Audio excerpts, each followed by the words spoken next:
Muy buenas tardes a todos.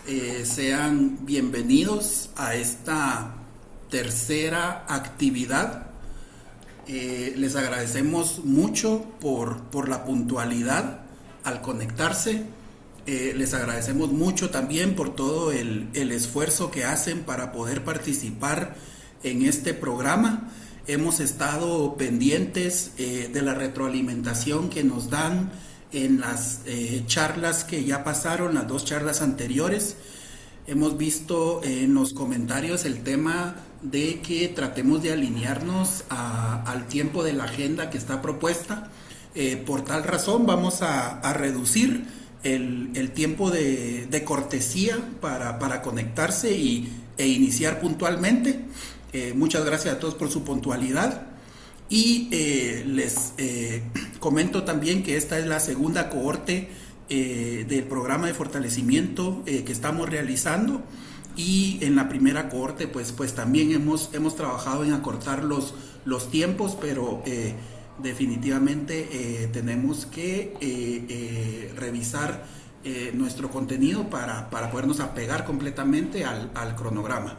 Disculpas del caso por los minutos que nos hemos extendido y nuevamente muchas gracias por su participación.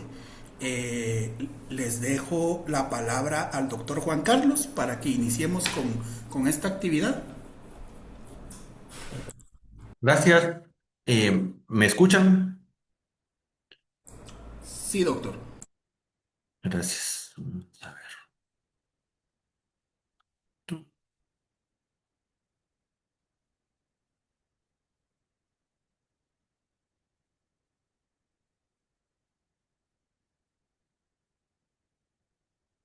¿Pueden ver mi pantalla en modo presentación? Sí, doctor. Gracias.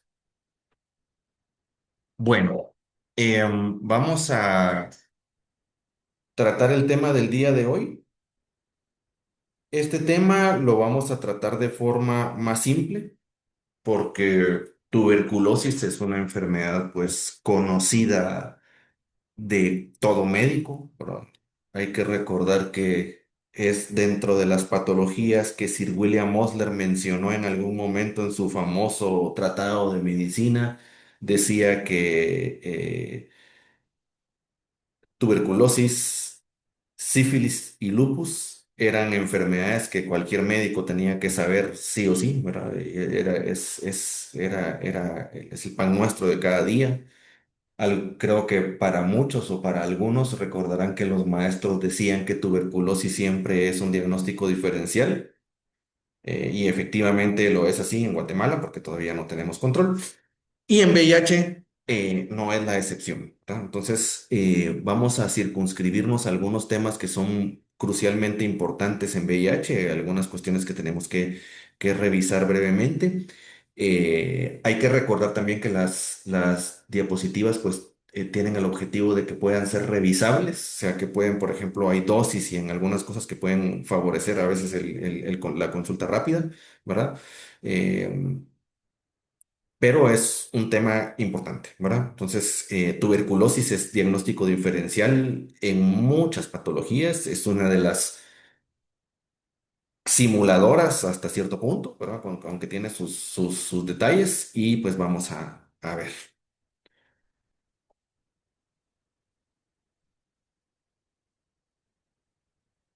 Vamos a hablar un poquito del tamizaje o cribado de tuberculosis en personas viviendo con VIH, ¿verdad? Porque pues como hemos ido dándonos cuenta, en VIH es supremamente importante tamizar, ¿verdad?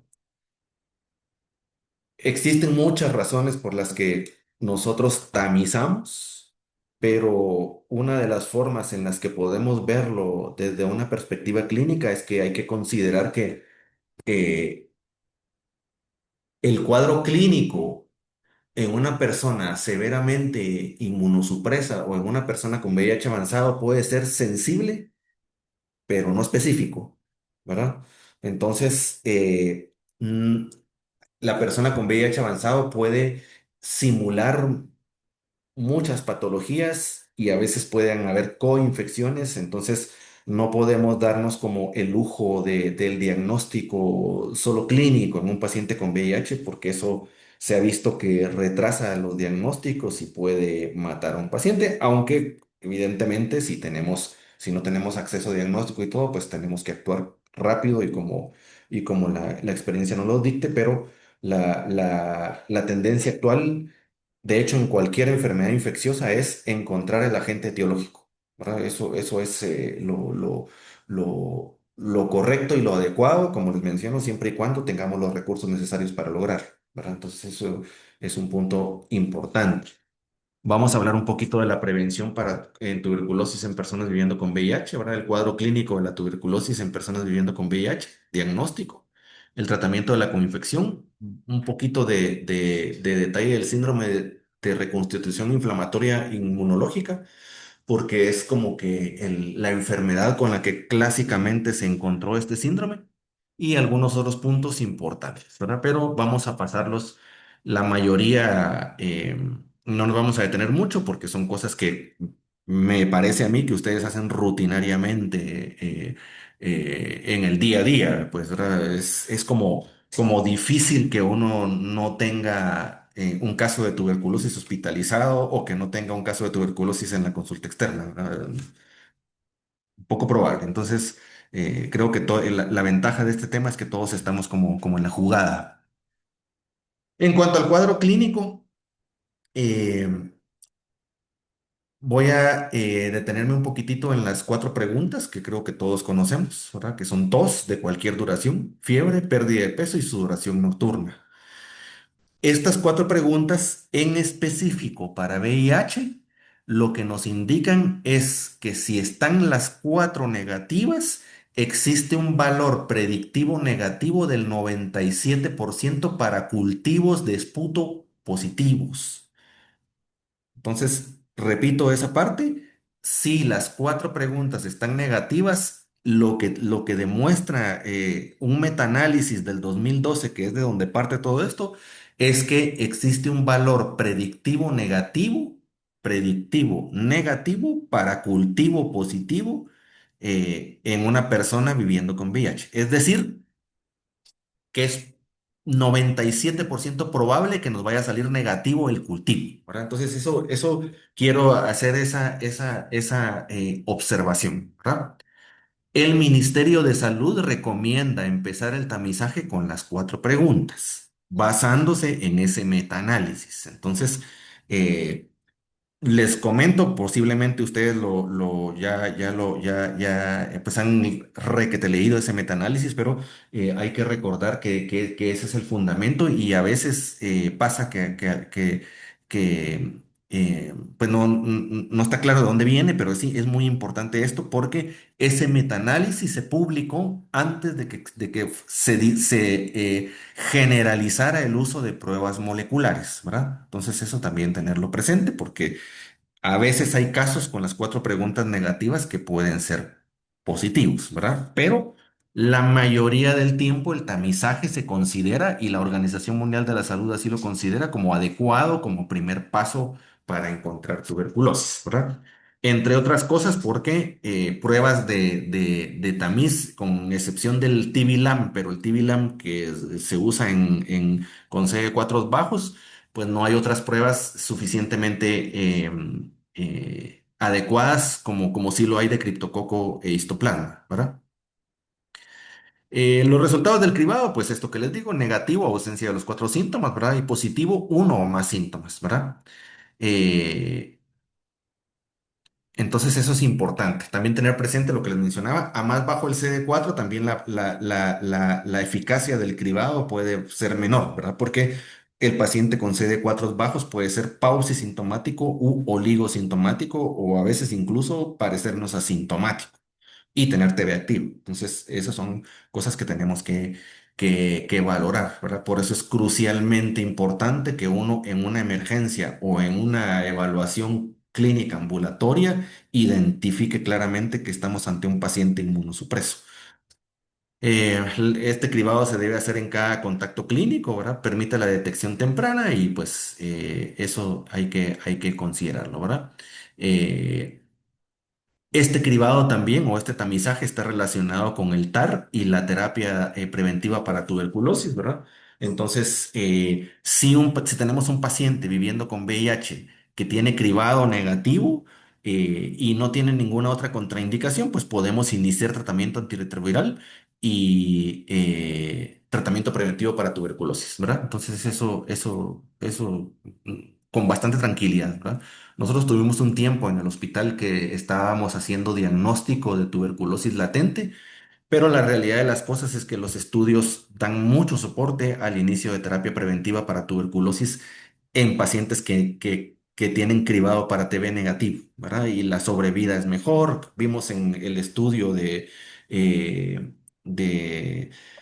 temprano de antirretrovirales con TPT y pues contra esos datos, pues no hay mucho argumento, ¿verdad? La eficacia es clara.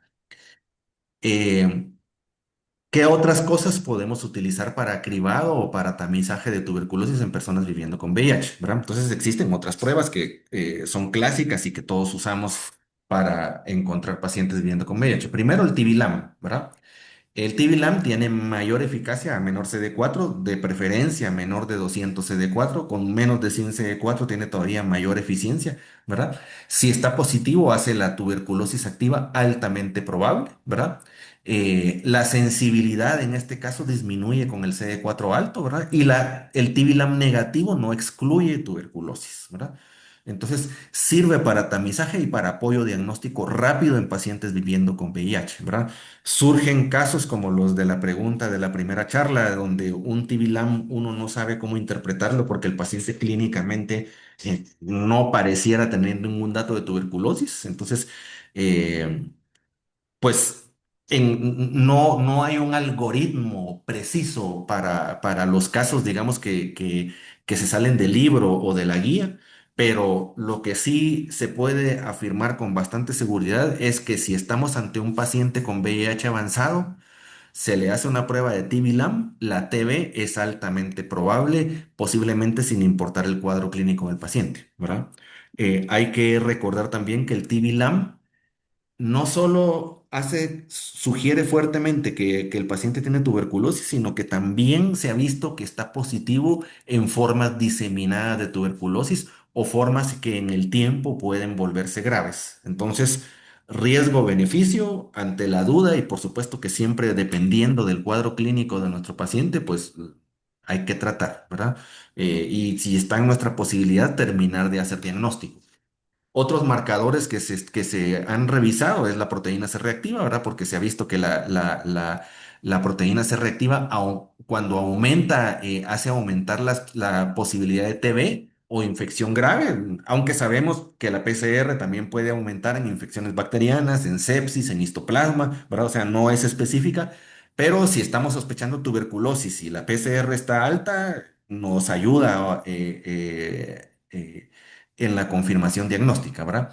Es una herramienta complementaria para estratificación de riesgo y puede apoyar decisiones clínicas, ¿verdad? Pero no sustituye pruebas microbiológicas, ¿verdad? Entonces, ahora está muy diseminadas las pruebas para tuberculosis, entonces el tratamiento o la clasificación de pacientes como tuberculosis sin confirmación microbiológica ya no es muy recomendable, salvo emergencias, ¿verdad? Radiografía de tórax, pues que ese es el clásico de clásicos, ¿verdad? Solo tener presente una cuestión importante. La radiografía de tórax en pacientes con VIH avanzado generalmente no van a encontrar consolidados. Esa es una cosa importante. El patrón más frecuente que van a encontrar en una persona viviendo con VIH es un patrón intersticial difuso que puede ser retículo reticular, retículo nodular, retículo micronodular, ¿verdad? Sugiere tuberculosis, pero también sugiere infecciones micóticas, ¿verdad? Entonces, es una herramienta que nos ayuda en el diagnóstico, pero no es per se diagnóstica, ¿verdad? Eso es muy importante. No es per se diagnóstica y sobre todo en pacientes con VIH avanzado. ¿Qué otras cosas podemos ver en pacientes con VIH avanzado? En una radiografía de tórax podemos ver un derrame pleural, ¿verdad? Que puede ser secundario a tuberculosis, pero igual no es diagnóstico porque los pacientes pueden tener, por ejemplo, sarcoma de Kaposi visceral y etcétera, ¿verdad? Un montón de diferenciales. Entonces, la radiografía es útil, pero no es diagnóstica, ¿verdad? Tan precisa. Entonces, eso es importante tenerlo presente. Eh, si tenemos un paciente que tiene tamizaje de tuberculosis negativo, ¿no? Entonces, que las cuatro preguntas están negativas.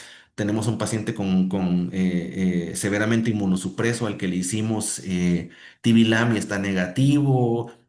Clínicamente nos parece que no hay otras patologías, pues este paciente se va a beneficiar significativamente de iniciar terapia preventiva para tuberculosis, ¿verdad?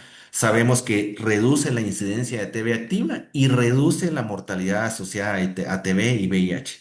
Creo que es de todos conocido el hecho de que más en la década de los 80 estuvo a punto de controlarse a nivel mundial la tuberculosis, pero junto con el aparecimiento del VIH, el control de TB decayó y actualmente en toda región donde no hay un adecuado control de VIH, es difícil controlar la TB y viceversa, ¿verdad? Hay una asociación importante.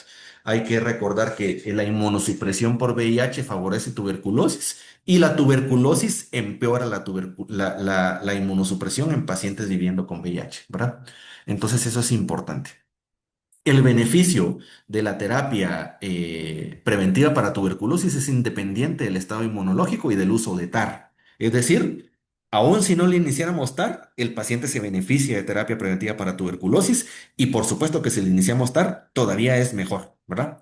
La adherencia a la terapia preventiva para la tuberculosis es crítica y para tener un efecto en salud pública. Entonces, eso es muy importante y no pues a menos que haya algún tipo de brecha logística, clínica, clínicamente, si el paciente está en condiciones de tomar tabletas, se le puede iniciar el tratamiento preventivo para tuberculosis, aún estando en un servicio intrahospitalario, ¿verdad? Como cualquier tratamiento por vía oral. ¿Qué esquemas existen? Pues tenemos los esquemas que están descritos y siempre hay que apegarse a las guías del ministerio, pero está el esquema 6H, el 9H, el 3HP y el 1HP, ¿verdad? Entonces está el esquema más antiguo que se usaba, que es el de isoniazida más piridoxina, que ese es por 6 meses. Está la isoniazida más piridoxina por 9 meses. Está isoniazida más rifapentina una vez por semana, ¿verdad? Entonces está la isoniazida y rifapentina por 28 días, que son los esquemas actualmente más eficaces, ¿verdad?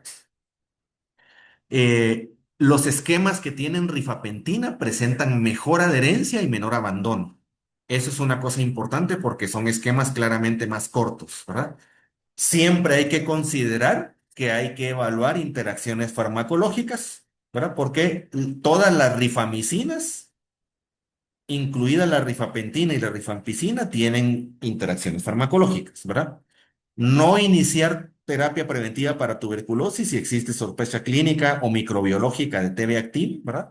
Y siempre hay que monitorizar la hepatotoxicidad, adherencia y eventos adversos durante el tratamiento, ¿verdad? Porque recordemos que los antifímicos tienen alta frecuencia de lesión hepática inducida por drogas, más en conjunto que solos, pero existen casos aunque no tengamos las cuatro drogas completas, y aunque es infrecuente, pero también hay unos cuantos casos reportados en el tratamiento preventivo para tuberculosis, pero que no son contraindicación, ¿verdad? Tampoco no existe un riesgo aumentado de hepatopatía. Sí, el caso de nuestro paciente es el contrario, es decir, que no tenemos evidencia, digamos que sí hay sospecha por alguna de las entradas de tamizaje para tuberculosis, entonces tenemos que tener presentes algunas características importantes del cuadro clínico de tuberculosis en pacientes viviendo con VIH, ¿verdad? Eh, en pacientes viviendo con VIH es donde más se cumple la observación de Sir William Osler, ¿verdad? Que la tuberculosis puede dar diversos cuadros clínicos. Entonces, en pacientes con VIH hay mayor variabilidad clínica y es mucho más frecuente que encontremos formas atípicas o diseminadas, ¿verdad? La intensidad de los síntomas puede relacionarse con el grado de inmunosupresión, ¿verdad? Eh, es muy frecuente encontrar los síntomas constitucionales en los que se basan las cuatro preguntas. Los pacientes pueden asociarse a estar cansados, ¿verdad? Cuando hay compromiso pulmonar, hay tos, puede haber disnea, puede haber hemoptisis, aunque es menos frecuente, ¿verdad? Que en pacientes con VIH negativos. Y hay que tener presente que la PTB también puede causar síntomas mínimos y o radiografía normal, ¿verdad? Entonces eso tenerlo presente. Entonces, por eso es la insistencia en el tema del tamizaje. El paciente viviendo con VIH severamente inmunosupreso, le puede suceder que por su incapacidad para inflamar, los cuadros clínicos sean atípicos o leves. Y eso, jalarnos la alfombra a la hora de evaluar a un paciente, ¿verdad? Entonces uno podría equivocarse con la gravedad del caso de un paciente viviendo con VIH porque el paciente podría no reportar síntomas mayores. ¿Qué síntomas tenemos que tener presentes? Solo lo voy a colocar como pincelada para no entrar en mucho detalle, pero recordemos que puede haber frecuentemente invasión del sistema nervioso central, ¿verdad? Los pacientes pueden desarrollar meningitis tuberculosa. Es muy frecuente que los pacientes se presenten con escrófulas, ¿verdad? Entonces eso tenerlo presente.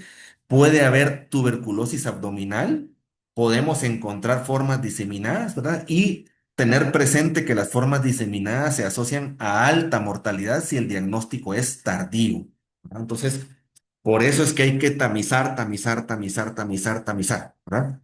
Eh, Hay que evitar que el diagnóstico se retrase, no solo de TB, sino de cualquier infección oportunista. Entonces, tener presente, eh, sí quiero hacer énfasis en la tuberculosis del sistema nervioso central. No sé si es la experiencia de ustedes, pero precisamente como mencionaba el licenciado Alex, con colegas de otras unidades de atención integral con los que conversamos ya en una ocasión pasada, tuvimos unas discusiones de casos muy interesantes y ellos están teniendo tuberculosis del sistema nervioso central, ¿verdad? Hay bastante tuberculosis meningia, entonces son cosas que no se nos tienen que pasar. Hay que tenerlo muy, muy presente. Esta diapositiva que ustedes pueden ver aquí es de un estudio, de un artículo. Ya que ya es viejito, ¿verdad? Es del año 2014. Este estudio lo hicieron unos colegas de la Guyana francesa que han trabajado con nosotros y ellos estaban muy interesados en una observación que se estaba haciendo generalizada en ese tiempo sobre el hecho de que el cuadro clínico de la tuberculosis en términos generales era muy parecido a histoplasma. Creo que todos los colegas que hemos tenido casos de tuberculosis o histoplasma nos hemos topado con esa observación. La primera cosa importante que ellos notaron es que cuando se pusieron a hacer un análisis retrospectivo y analizaron todos los casos que tenían de, de, de pacientes con TB y con histoplasma, una cuestión que les llamó poderosamente la atención es que al hacer análisis independiente de radiografías, resultó que los hallazgos radiológicos de patrones intersticiales no tenían diferencia significativamente estadística entre una radiografía de tórax de un paciente con histoplasma y una radiografía de tórax de un paciente con tuberculosis. Entonces, eso tenerlo muy presente, ¿verdad? Una radiografía de tórax en un paciente viviendo con VIH con un patrón intersticial es TB o histoplasma hasta que no demostremos lo contrario. Otra cosa importante es que había como intersección de los diferentes patrones clínicos y biológicos, ¿verdad? En cuanto, por ejemplo, a alteración de pruebas de funciones hepáticas, citopenias y marcadores inflamatorios como la PCR que vimos, el cuadro clínico es muy similar.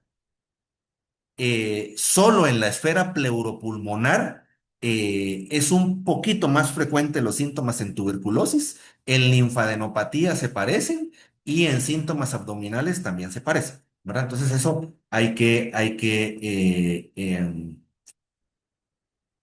tenerlo como bastante presente, ¿verdad? Entonces, lo que les quiero decir aquí es que el principal diagnóstico diferencial de tuberculosis en personas viviendo con VIH, porque especificando es histoplasmosis progresiva diseminada y viceversa, ¿verdad? Entonces eso tenerlo bien presente. Y otra razón más para tamizar.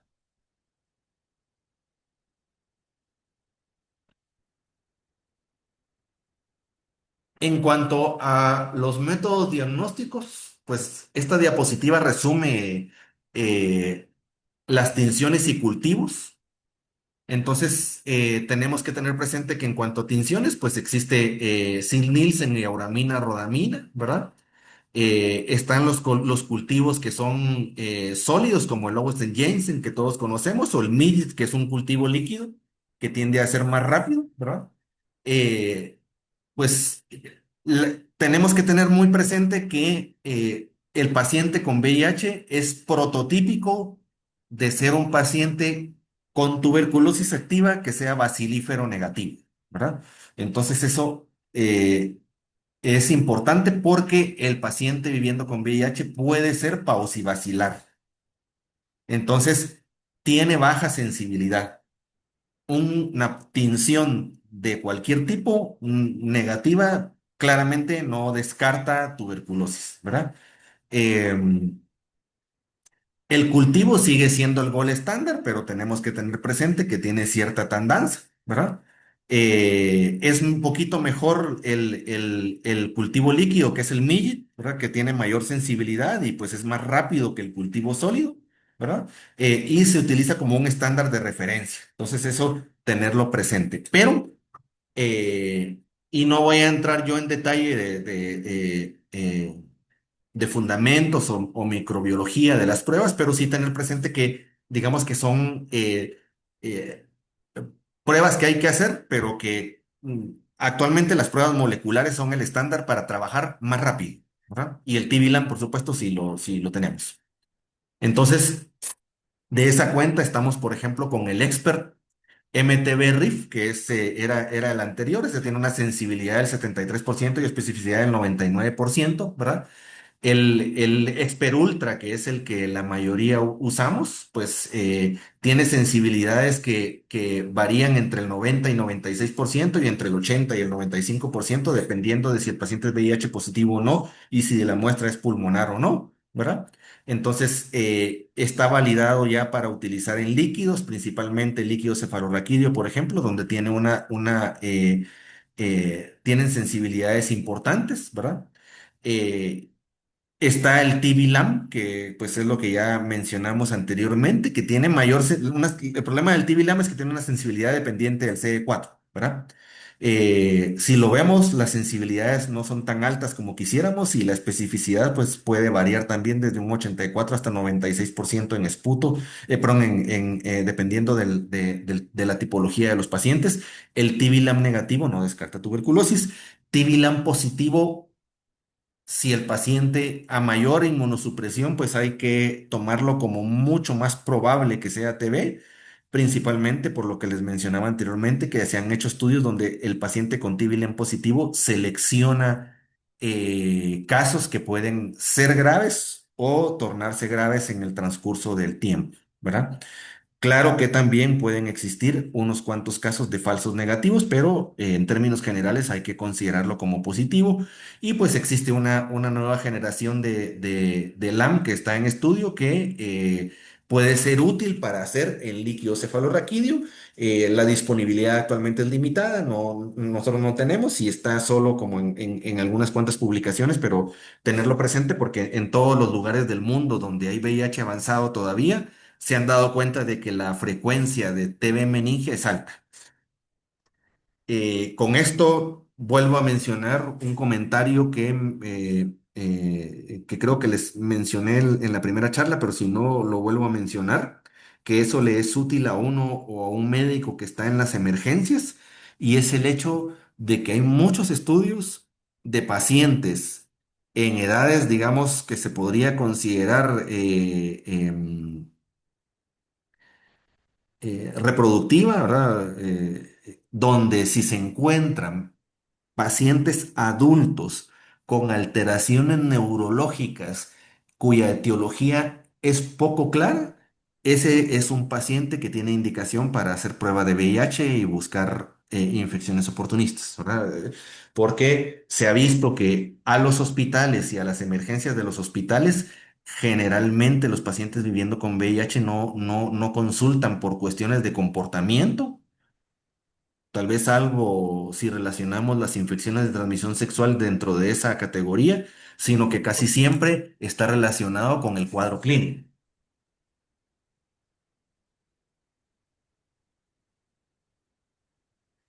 Y se ha visto que alteraciones neurológicas poco claras en un paciente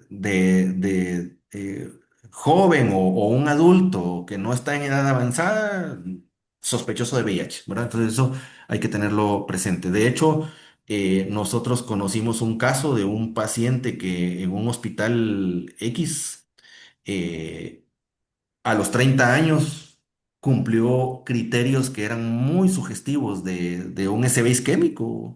De hecho, así lo consideraron a pesar de la edad, y lo que resultó ser es que era un paciente viviendo con VIH, con una neuroinfección de una IO relacionada a VIH. Entonces eso hay que tenerlo presente, pero se pensó primero en otras cosas antes que en VIH a pesar de la edad. Entonces eso, les menciono este dato porque eh, cuadros neurológicos extraños en edades intermedias de la vida, hay que hacer prueba de VIH.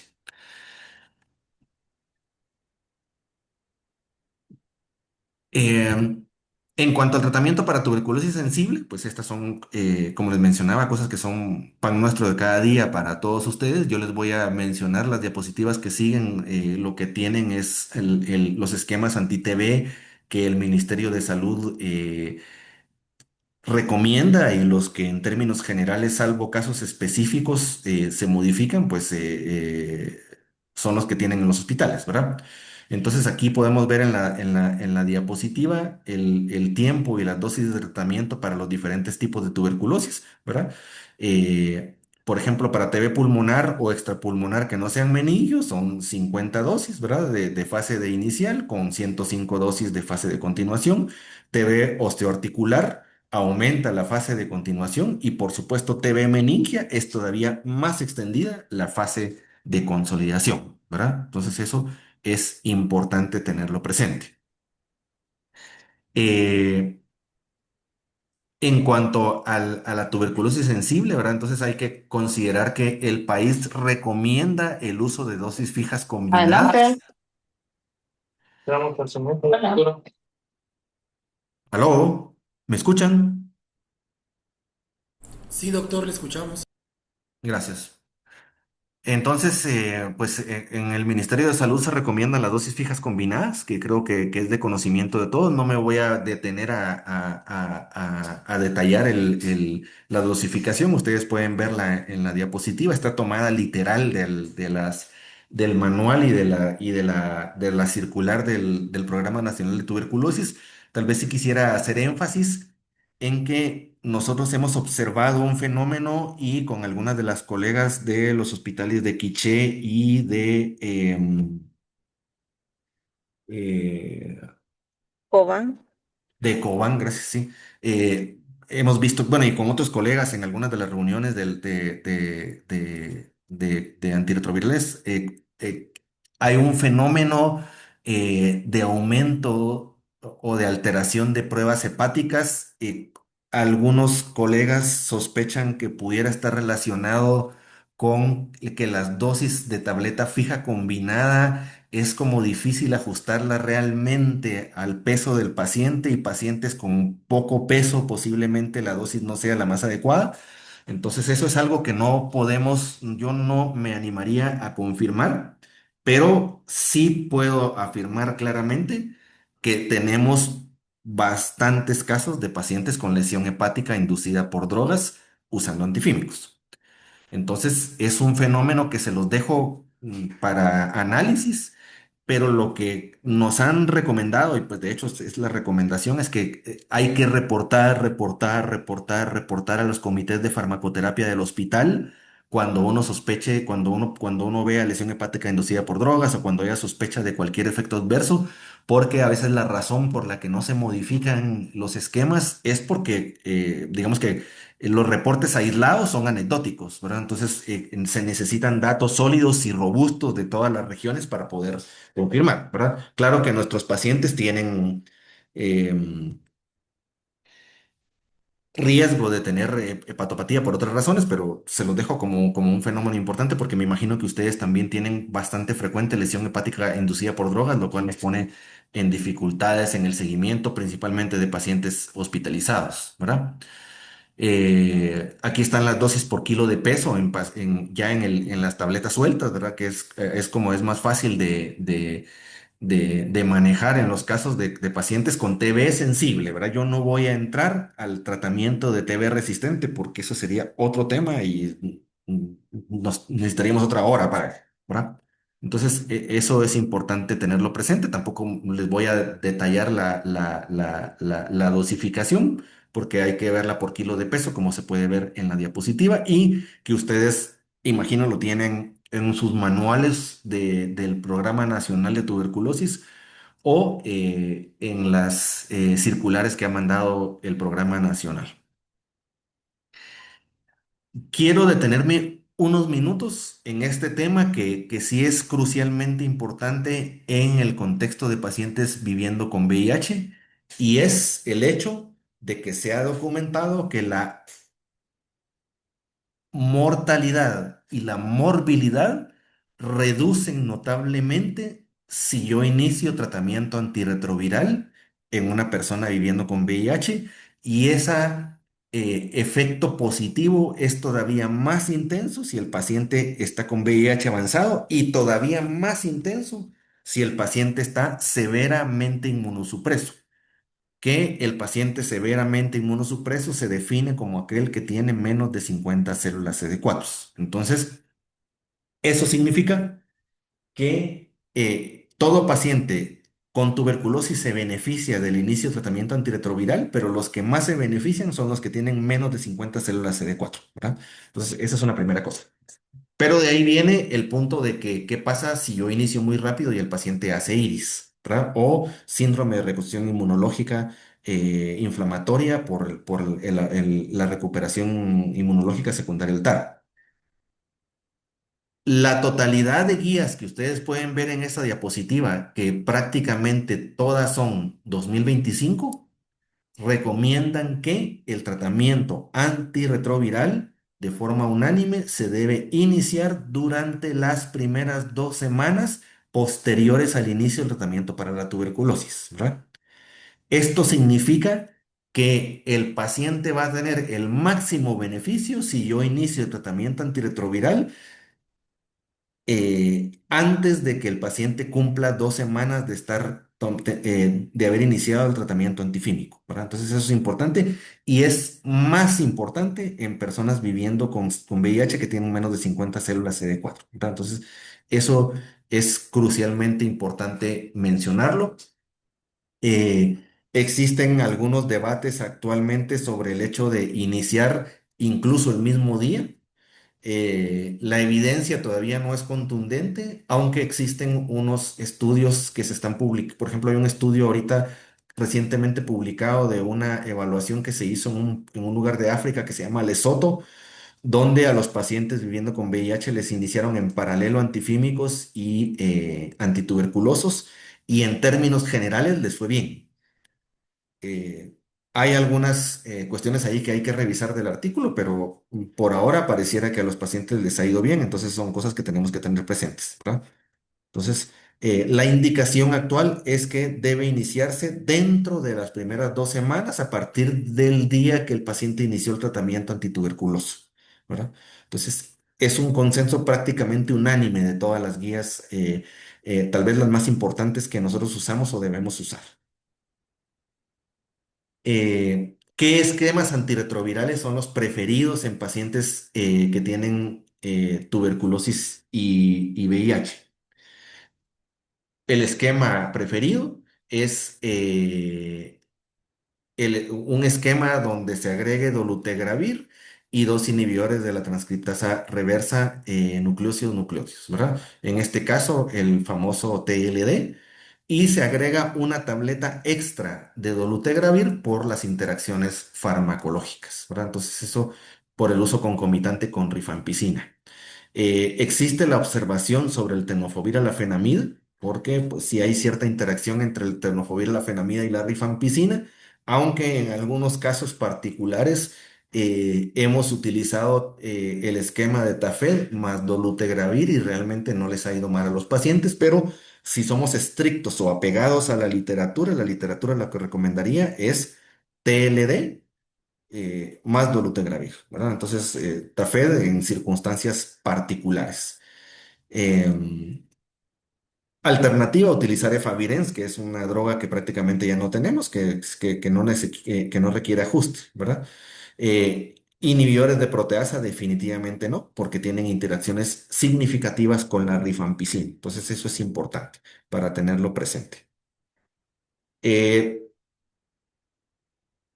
Como estamos viendo que las guías recomiendan iniciar pronto el tratamiento antirretroviral, tenemos que conocer el síndrome inflamatorio de reconstitución inmunológica asociado a TB, ¿verdad?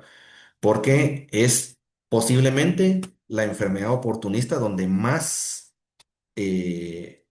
frecuente lo vamos a ver. Entonces, pues es una reacción inflamatoria exagerada secundaria a la recuperación inmune tras iniciar el TAR. Ocurre típicamente en las primeras semanas a meses posteriores al inicio de TAR. Se asocia al descenso rápido de carga viral y aumento del CD4.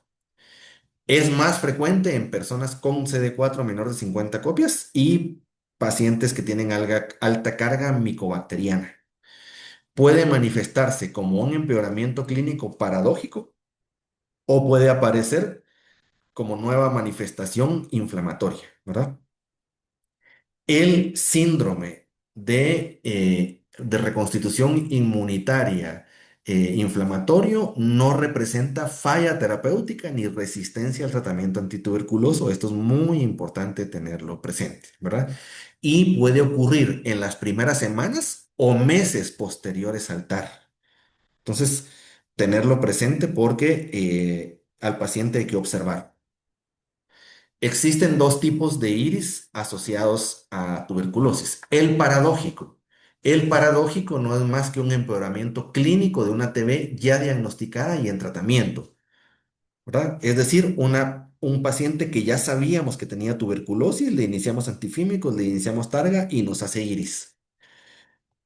Y la otra posibilidad clínica es el iris desenmascarado, que es la aparición clínica de TB previamente subclínica tras iniciar TAR, ¿verdad? Entonces, eso es importante.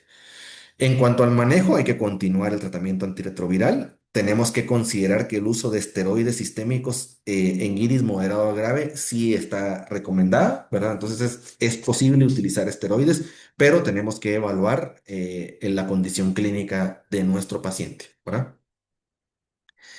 Existen criterios diagnósticos para el iris paradójico asociado a TB porque es la manifestación de iris que más se ha estudiado, ¿verdad? Entonces, algunos de los criterios son diagnóstico de TB antes del inicio de ART y evidencia de respuesta clínica inicial al tratamiento antituberculoso, ¿verdad? Deterioro clínico tras el inicio del TAR, que está manifestado por nuevos síntomas o signos inflamatorios relacionados con TB o empeoramiento de los existentes que puede aparecer entre 1 y 4 semanas después del TAR, aunque puede ocurrir incluso hasta 3 meses después. Algunas de las manifestaciones frecuentes del IRS que son indistinguibles del tuberculosis son fiebre, linfadenopatía, infiltrados pulmonares, derrames pleurales, pericárdicos, tuberculosis del sistema nervioso central, abscesos, hepatomegalia dolorosa o síntomas abdominales, ¿verdad? Y por supuesto, exclusión de otras causas de deterioro como que hubiera resistencia a fármacos antituberculosos, ¿verdad? El diagnóstico clínico no tiene una prueba, es clínico, perdón, no tiene una prueba confirmatoria y se apoya en los criterios que estábamos mencionando antes, es decir, en que el paciente ya ha iniciado TAR, que haya tenido una mejoría inicial y que claramente no esté producido por otra infección oportunista o patología, ¿verdad? Em, Siempre teniendo presente que hay otros cuadros clínicos respiratorios como neumocistis, como sarcoma de Kaposi, ahora podemos tener neumonitis por sarampión, etcétera, ¿verdad? El iris desenmascarado asociado a TB es parecido, ¿verdad? Solo que en este caso, tal vez el principal criterio es ausencia de diagnóstico TB antes de iniciar TAR. O sea, le iniciamos el tratamiento antirretroviral y no sabíamos que tenía tuberculosis. Aparecimiento de síntomas inflamatorios graves compatibles con TB dentro de los primeros 3 meses de TAR, ¿verdad? Con evidencia de infección activa por Mycobacterium tuberculosis, las manifestaciones clínicas pueden ser las mismas, ¿verdad?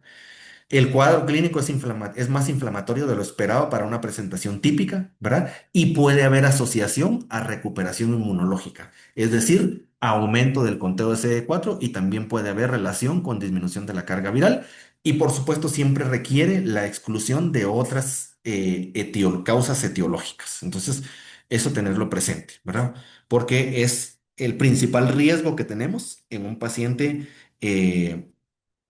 Que inicia tratamiento antirretroviral. Eh,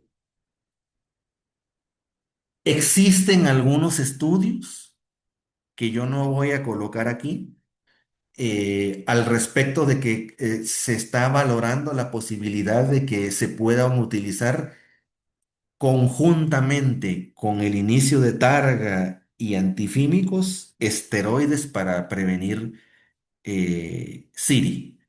Sin embargo, eso tiene sus indicaciones y todavía no hay evidencia suficientemente sólida porque estaríamos sometiendo a los efectos adversos del esteroide a una persona severamente inmunosupresa. Entonces hay que sopesar mucho riesgo-beneficio, ¿verdad? Y pues los efectos adversos que todos conocemos de los esteroides, creo que es experiencia común de la mayoría de colegas que los pacientes con polifarmacia tienden a tener problemas de adherencia. Si hay múltiples tabletas hay que explicar muy bien.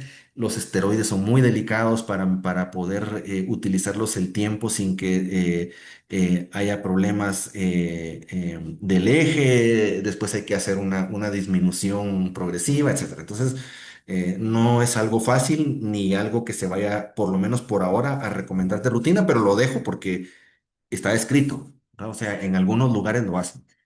Nosotros no somos de esa escuela, digamos, pero se los comento porque existe y ustedes podrían toparse en algún momento con esa literatura. En cuanto a embarazo y coinfección con tuberculosis y VIH, el tratamiento de TB activa no debe retrasarse por el embarazo. El esquema de primera línea es el mismo y generalmente seguro durante el embarazo, ¿verdad? Deben utilizarse sin ajuste de dosis, ¿verdad? Eh, Se recomienda piridoxina, como en el resto de casos, digamos, de tuberculosis. Hay que tratar de evitar streptomicina por riesgo de ototoxicidad fetal. Hay que vigilar hepatotoxicidad porque la mujer embarazada puede tener riesgo de hepatotoxicidad, ¿verdad?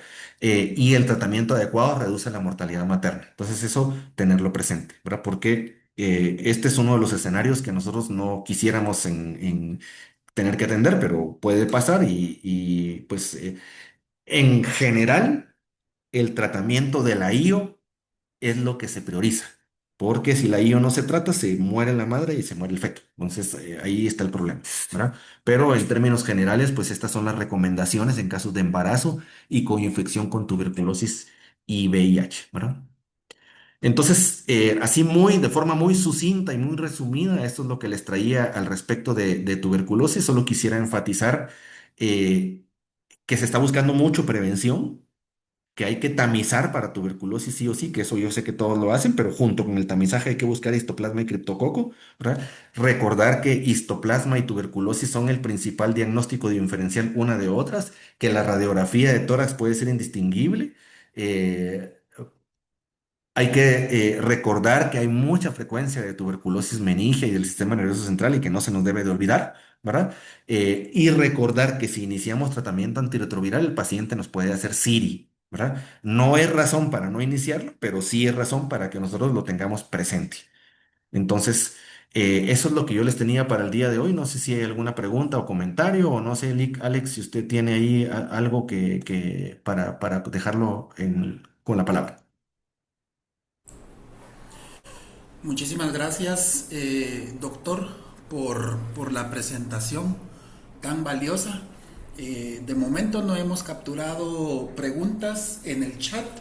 Dejo el espacio, micrófono abierto a los doctores. Si tienen alguna pregunta, pueden activar su micrófono y interactuar directamente con el doctor Juan Carlos. Tal vez yo quisiera solo por sondeo, porque sí me ha llamado poderosamente la atención que el patrón se repite. No sé si los colegas han tenido experiencias frecuentes con lesión hepática inducida por drogas, porque nosotros sí hemos tenido ambulatorios y más hospitalizados, pero no sé los colegas cómo han visto, porque me imagino que todos ven TV, igual que nosotros.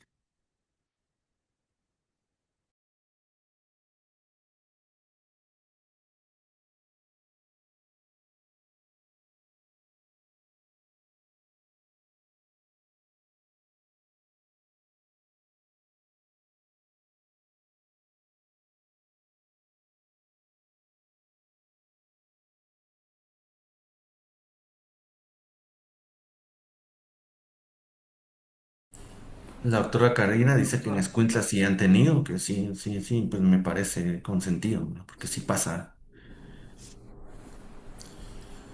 Si se les Y, dificulta, si se les dificulta, perdón.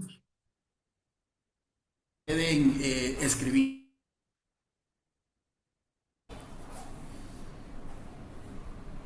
La doctora Claudia Medrano también, doctor, comenta que en Jalapa no hemos tenido, pero nuestra corte es pequeña. Ujú. Y la otra cosa que también, si alguien tiene alguna experiencia, porque nosotros también tenemos, es la cuestión de tener que utilizar azoles en pacientes con TB. Entonces esa interacción siempre es difícil de manejar y no hay como que una guía totalmente clara o satisfactoria para el manejo. Entonces no sé si alguien ha tenido experiencia con esos casos. Les menciono porque como les mencionaba, en Quiché y en Cobán han tenido, pues y me llamó la atención porque los casos que tienen se parecen mucho a los que nosotros tenemos aquí en el hospital. Y me imagino que no es la excepción con ustedes, sobre todo los colegas que ven pacientes ingresados, ¿verdad? Que ahí es donde se ven realmente los casos a veces que se complican.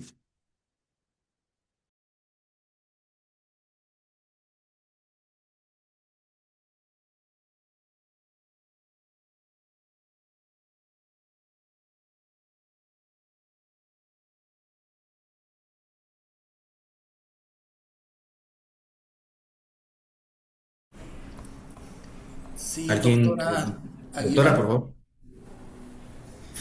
Sí, buenas tardes.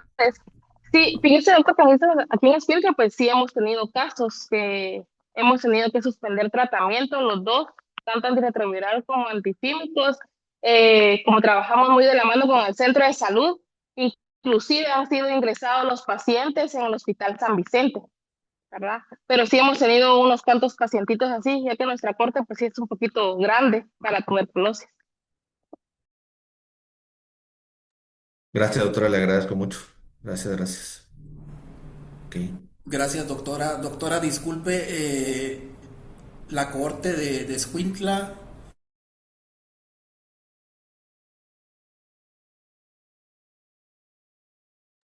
Discúlpele que es que se quedó trabajando mi internet. No escuché. La corte.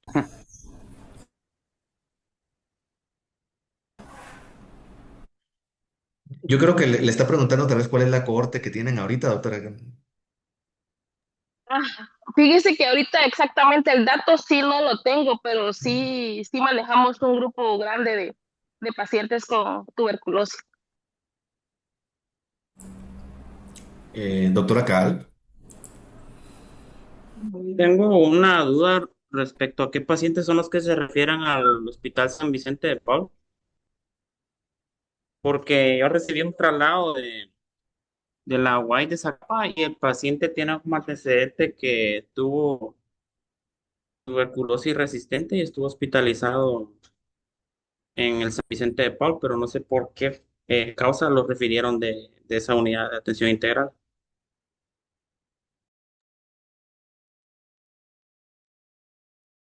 O sea, su pregunta es los criterios para ingresarlos en San Vicente, doctor.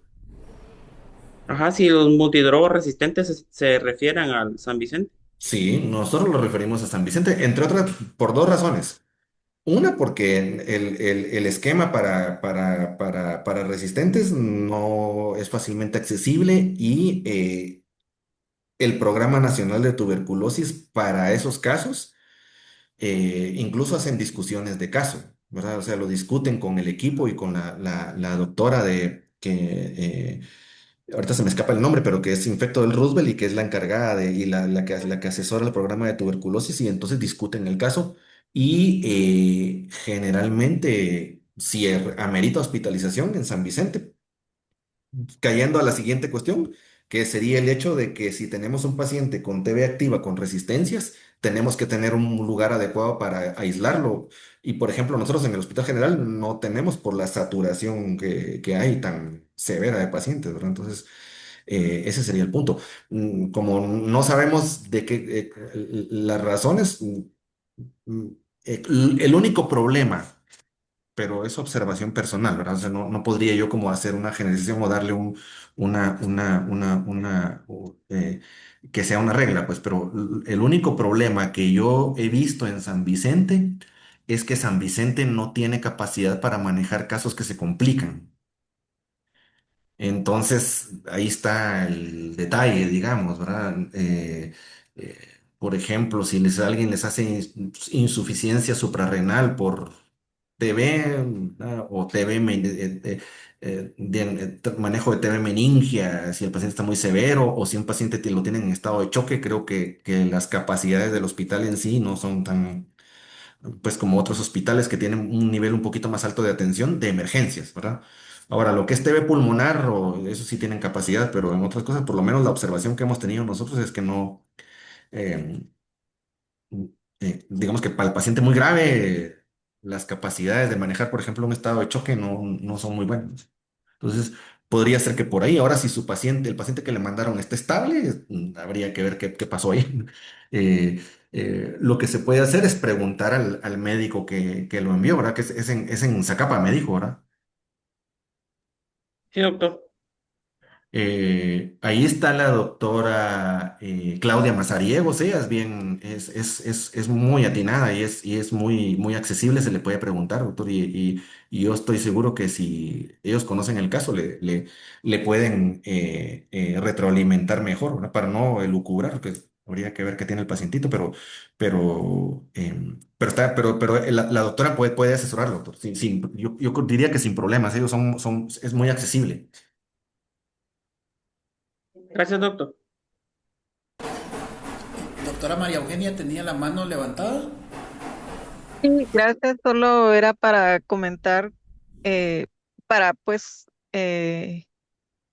compartir con el resto de las unidades de atención integral que en Escuintla, pues sí está la incidencia más elevada del país de tuberculosis en general y si no estoy mal, también en personas viviendo con VIH. Entonces, pues agradecemos lo que han compartido de la UAI y seguramente ellos van a tener muchas experiencias e información valiosa, ¿verdad? A compartir con nosotros. Gracias. Hola, buenas tardes. Buenas tardes. Doctor, Buenas por tardes, favor. doctor. Saluda Santiago Jacinto, médico de la UAI de Escuintla. Sí, complementando lo que mencionaba la doctora Aguilar, tenemos una corte superior a 1.500 pacientes de VIH vinculados y de estos, pues tenemos para el 2024 reportábamos 86 pacientes con TB y para el 2025, pues reportábamos una tasa similar. Déjeme darle el dato correcto de 38 y de lo que va el 2026 actualmente llevamos, vamos a ver, 15 pacientes. De estos pacientes, pues obviamente hay otros que tienen coinfecciones, ¿verdad?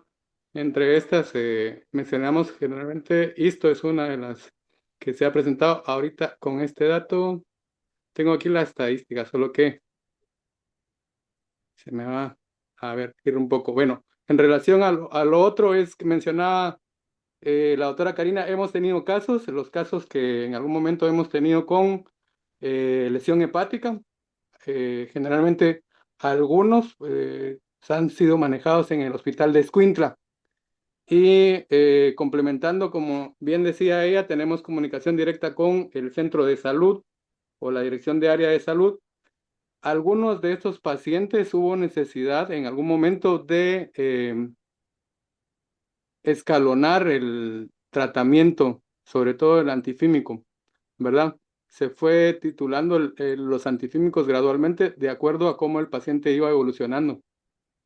Pues son específicamente, yo recuerdo en este momento, son 2 o 3 casos, creo yo. Eso es para complementar la información de la doctora Aguilar. Mucho gusto. Muchas Ok, gracias, doctor. gracias, doctor. Sí, es muy relevante las observaciones porque eh, pues estamos en una cuestión que se está dando una charla y se habla la La teoría, teoría. pero digamos que sí. A veces como que en el país no estamos todos como con compartir las experiencias, porque sí nos ha pasado que en los diversos hospitales los colegas tienen casos que son muy interesantes y complejos y a veces difíciles de tratar. Y nos hemos dado cuenta que compartir las experiencias ayuda un montón, porque a veces incluso en alguna ocasión algún colega ha tenido un caso que nosotros no hemos visto y pues nos favorece la retroalimentación, ¿verdad? O sea, la cuestión académica nos ayuda como pues, de la charla y todo a enfocarnos en un tema, pero la parte práctica ya con el paciente en el terreno de juego, cuando estamos ahí en la emergencia o en pisos o lo tenemos ambulatorio, es lo que realmente enriquece el conocimiento, ¿verdad? Lo demás, pues lo podemos leer en guías también. Entonces, sí se agradece mucho esos datos, doctor. Es muy interesante, porque sí. También nosotros hemos visto ese fenómeno.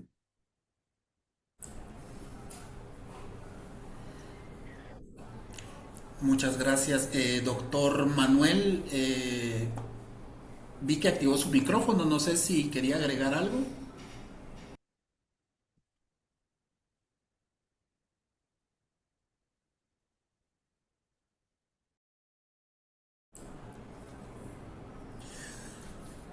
¿Algún otro doctor que quisiera agregar, comentar, hacer una consulta? ¿Puede activar su micrófono?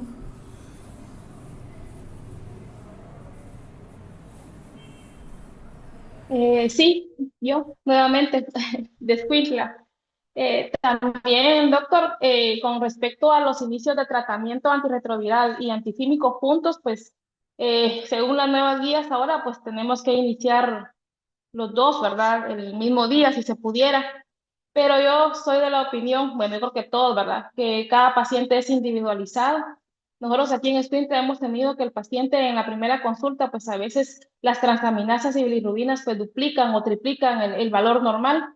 En estos casos, pues aunque no sea una tuberculosis meningia, sea una tuberculosis diseminada o sea una tuberculosis pulmonar, pues yo prefiero esperar en esos casos el inicio del tratamiento antirretroviral. Me interesa más que inicien el antifímico y espero el antirretroviral. No sé si estaré mal, pero sí espero valorar en 8 días, volver a hacer un control de química, hematología, para ver cómo van las transaminasas, hacer un ultrasonido y ya valorar el inicio del tratamiento antirretroviral. Gracias, doctora. No, sí, y de hecho, lo que la guía recomienda, pues lo que las guías colocan es dentro de las primeras 2 semanas. Entonces, por supuesto que se puede iniciar más tarde, pues, pero el máximo beneficio es en ese periodo. Entonces, y usted tiene razón, ¿verdad? Porque habiendo tanto VIH avanzado, nosotros nos topamos con casos que no son como el doctor Arton dice que los pacientes, que hay muchos pacientes que no leen el libro, ¿no? Entonces eso nos puede suceder. Entonces, sí, estoy de acuerdo con usted, ¿verdad? O sea, si el TAR se puede diferir si uno sospecha que va a haber un problema, sobre todo el sistema nervioso central, ¿verdad? Pero efectivamente, siempre la evaluación clínica y semiológica es crucialmente importante para no cometer errores, ¿verdad? Entonces, pues sí hay que individualizar, ¿verdad? Eso no lo pongo en duda, estoy de acuerdo con usted.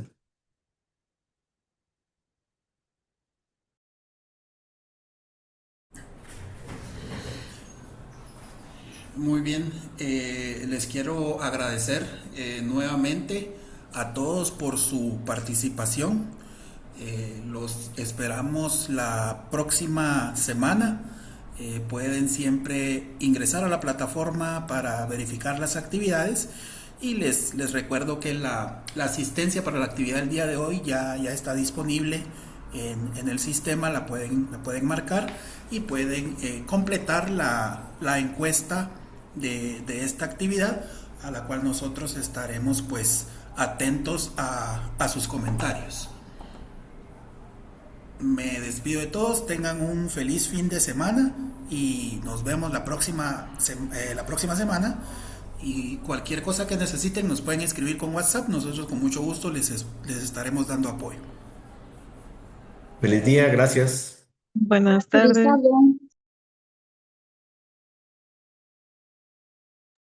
Feliz día, gracias.